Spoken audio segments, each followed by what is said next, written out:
Okay, so welcome to a new series, and on this one we need to talk about the Arturia OB-XA V. So this is the OBX was released on the in the 80s to compete with the Prophet 5. So it has great sound, just great sound. Now I'm not going to enter in the history of this because this is something that you can get from the web. You can go to Wikipedia and just get the history. Why are you talking about this for 20 minutes? So I'm going to just begin with the synthesizer. Just going to begin with the sounds because that's why we are here for. So, okay, so the main beginning is going to be what generates the sound, which is going to be the oscillators. So right from the start, you get two oscillators, not more. You just get one, and you just get two. And I'm going to go right here at the top, and I'm going to go and use the default template, right? That's what I want. So, okay, so first of all, you get the oscillator number 1, oscillator number 2, and notice that right here at the bottom, it says OSC1 and OSC2. So this is the volume control. So if both are off, it doesn't matter, that you play something, there's no sound at all. So I'm going to go to the oscillator number 1, right? Okay, so right from the start, when you go to oscillator number 1, you get two buttons, and this is a little bit weird.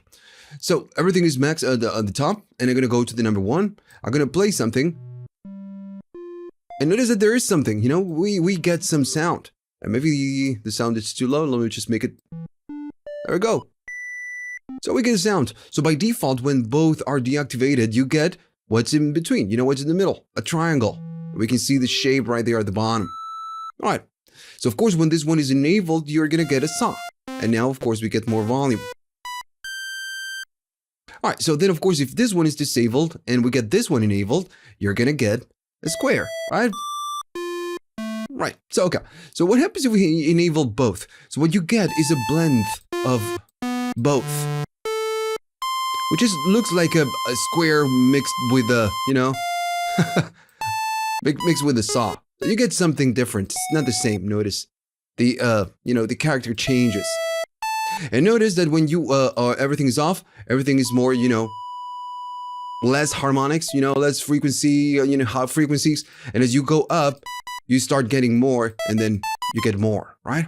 Okay, so then you have the oscillator number 2. And this is, very simple. Oh, of course. And you have the frequency. So this is, the range, the octaves. And again, it goes in ranges. So if you go there, and we just, change the octave. So of course, this is just too obvious. So I feel like I don't need to do a lot of explanation. You just change the octave. Okay, so let's go to the oscillator number 2. And this is something very common with hardware synths. The oscillator number 2 is always going to be a little bit more detailed and kind of I wouldn't say powerful, but yeah, it has much more options. And it's because we can combine both oscillators when we play. We can turn both on and change something on the oscillator number 2. And this is because, of course, when two sound sources are the same, you don't get, the same volume. And I'm gonna prove this. I'm gonna go and turn all of this off, right? And I'm gonna go and turn off the oscillator number 1 for now. I'm gonna go here and turn the oscillator number 2. Okay, and again, this is the volume, all right? So okay, so I'm gonna play something, and by default, we get the same behavior than the oscillator number 1. Then I'm gonna go, we get a triangle, we know that. Then, a saw, then we get square, and then we get a blend of both, right? So we get the same features. Now notice that the detuned, it's not kind of a half, it's like a little bit to the left, to the right, sorry. So it says 0.8 semitone. So with the detune, you can of course detune this oscillator. Now I'm going to double click it, and now it says 0 semitones. And I'm going to go and maybe use a saw, on the oscillator number 1. And I'm going to go and play both at the same time. And both oscillators are doing the same thing. So I'm going to go and play. Can you hear that? It's kind of a moving, and we can see right there on the sorry, I bumped the microphone. On the oscilloscope that, it's moving. And this is because, of course, this is a hardware synth and it's an emulation. So the different voices, the voices that the unit has are a little bit off, a little bit different. That's why you get this, phasing sound, because the voices are not the same. And this is what I was telling you about how sound works.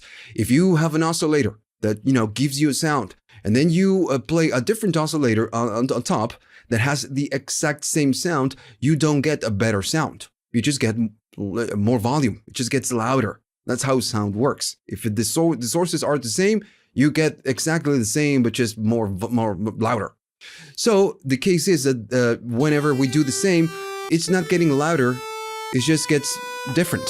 And it's because the voices are just detuned, are the same, even though we are not doing a detune right here. Now, on top of this, of course, we can go right here and go, we can make a left click and go into bigger, amounts. Or if you go into, with a right click, you can go into small amounts. And now it takes a different sound. It gets bigger because this one is a little bit more detuned now. And of course, you can go crazy.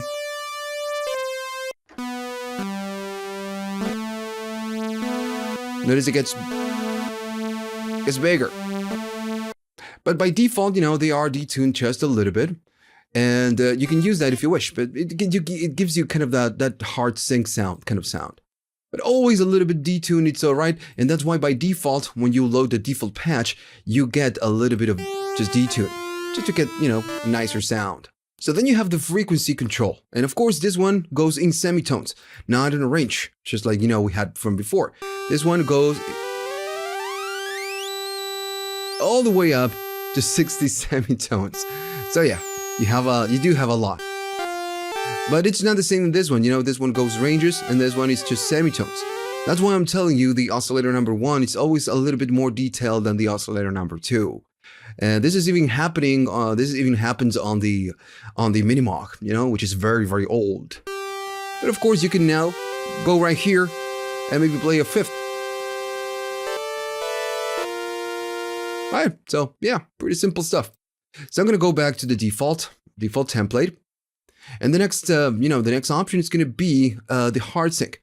So I'm gonna go and turn the oscillator number 2 all the way on.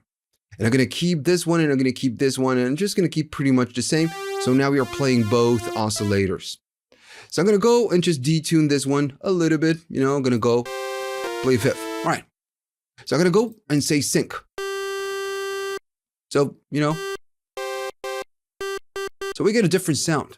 So what is happening behind the scenes is that the oscillator number 2, even though it's playing a different frequency, it's playing on a different place, the hardware, the unit, it's syncing, or it's just, kind of restarting the cycle of the oscillator number 2 to be in line with the oscillator number 1. That's why it's called sync. This one is being forced to do whatever the one it's doing. That's why, of course, we hear that it's not kind of a, like, we hear the same key. It's playing on the same thing. If I disable this, it's like we are playing a chord.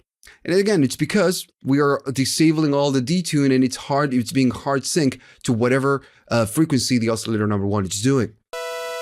Now, of course, you get that hard sync sound, and it's a very particular sound. And this is something that almost all synthesizers give you. And the same thing as right here as the frequency. If I'm change this, notice that the sound changes.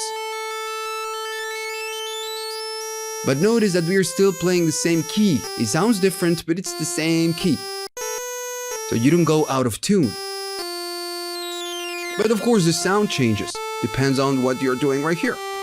Now, of course, if you like this is, something that, again, it's very common. I don't really like it, but, it's very useful and a lot of people use it. But, you get it. So the next thing that we need to talk about is this one. So this one, it's the pulse width. So whenever you have a square right here, I'm going to go and maybe use the number 1. Whenever you have you're playing a pulse width, you can change the width of the square. So if I go right here and go and start moving it, notice that the square is going bigger, right? So yeah, it goes bigger. So that's what it does. And of course, you get a different sound. Now, the pulse width works for the 1 and works for the 2 as well. So if I go and do this one, notice it's changing this. And if you're using both oscillators, it's changing both at the same time. It's not that it's not disabling this one, and doing it on the number 2. No. It's just doing it on both. All right, so always, be aware of this. All right, so I'm gonna go right here and start again from default. And I'm doing this so you can start from the same place I'm starting. So I'm gonna go, oscillator number 1. We are using a triangle. I'm sorry, a saw. That's the sound we get. So we get something right here called X mod. And the X mod, it means cross and then modulation. So yeah, that's what it means. It's not X mod, it's cross modulation. So what it means that if the oscillator number 1 is playing, what this is going to be using is the sound that comes, from the oscillator number 2 without all of this right here at the bottom. It will be used to modulate the frequency of the number 1. And if you think about this, it's frequency modulation, right? So at this time, at this period in time, in the 80s, the DX7 was not there, was not out there yet. So you didn't get a frequency modulation, synthesizer. You didn't have that. But, they started to show all this, this way of using the sound. So yeah, you get an X mod, which is, using the number 2 to modulate the number 1. So if I press something and I play something and go up, notice it's doing that modulation and it's using the sound of this one. And as you go up, of course, this really great sound. So yeah, that's what it's doing. So of course, since it's using the number 1, the number 2, and whenever we change the frequency of the number 2, it's going to affect how it's modulating. Of course, by a tiny bit, not a lot. It's not going crazy. Right, so if I go and do this, notice it's just not changing anything. It's just not changing the sound. If I go up, notice that there is no change because, we are not doing this. Now, if I go and do sync, this will kind of it's going to change the behavior. But again, behind the scenes, what it's doing, it's using whatever it is that we are using right here. So see, if we go very low, we'll get a better, just frequency modulation. Right, so really, really great. All right, so this is again a very basic implementation of this, right? Whenever you go to the DX7, and that's why it's digital, the DX7 is digital. And it's because whenever you do frequency modulation, whatever the second oscillator, the one that it's going to do the modulation, has a lot of features like, changing the ratio, changing the envelope, and, it's its own thing. That's why it's digital. That's why you get a lot of oscillators. It's not maybe even, it's not possible to do it on an analog version. Even though it is, it would be super expensive. Okay, so that's fine. That's the oscillators.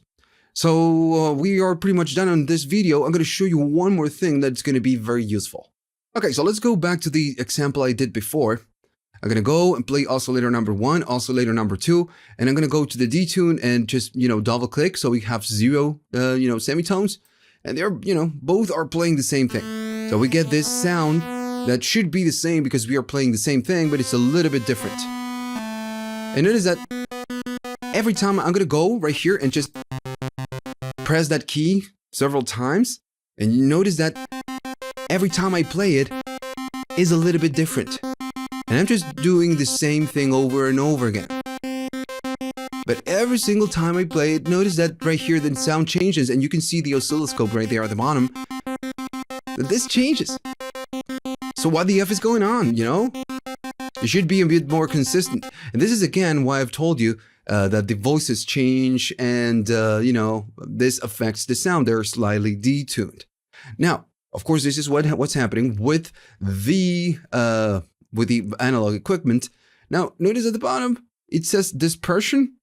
It's, you can almost not see this. If you click there, you're going to get this voice dispersion. And this is something that we can change to modify how this behaves. So you get the number 1, which is the default, the one that we are using right here, right now. And then you get the number 2, which is going to be a bit more obvious. Notice that the sound changes.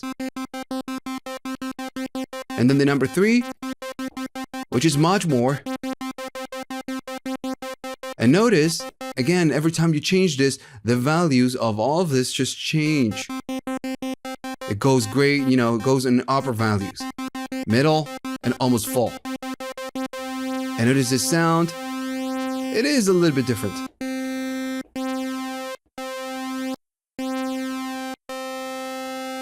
You know? And if you think about this, it's just dull, much more interesting, and then a little bit more wild. Now then, of course, you get a way of kind of a, let's say, disable or just, you know, go all the way in on this one. You can go right here and just go all the way down on these values, and you're going to be kind of a disabling all this, you know, analog behavior. So notice that now this one is a bit more, you know, constant, let's say. It's just a little bit different, right? But again, you have a way of disabling this and making your own custom. In this case, we are doing the pitch. If I go all the way up on the pitch, we can hear that. All right. All right, so that's it. And this is something that all, you know, synthesizers, at least from Arturia, should have. It's just a nice way of controlling everything a little bit more. So, okay, so we are done with the oscillators. We are done with the voice dispersion. We need to talk about the next important thing, and I'm going to do it on the next video. And we're going to talk about the filter and the envelopes.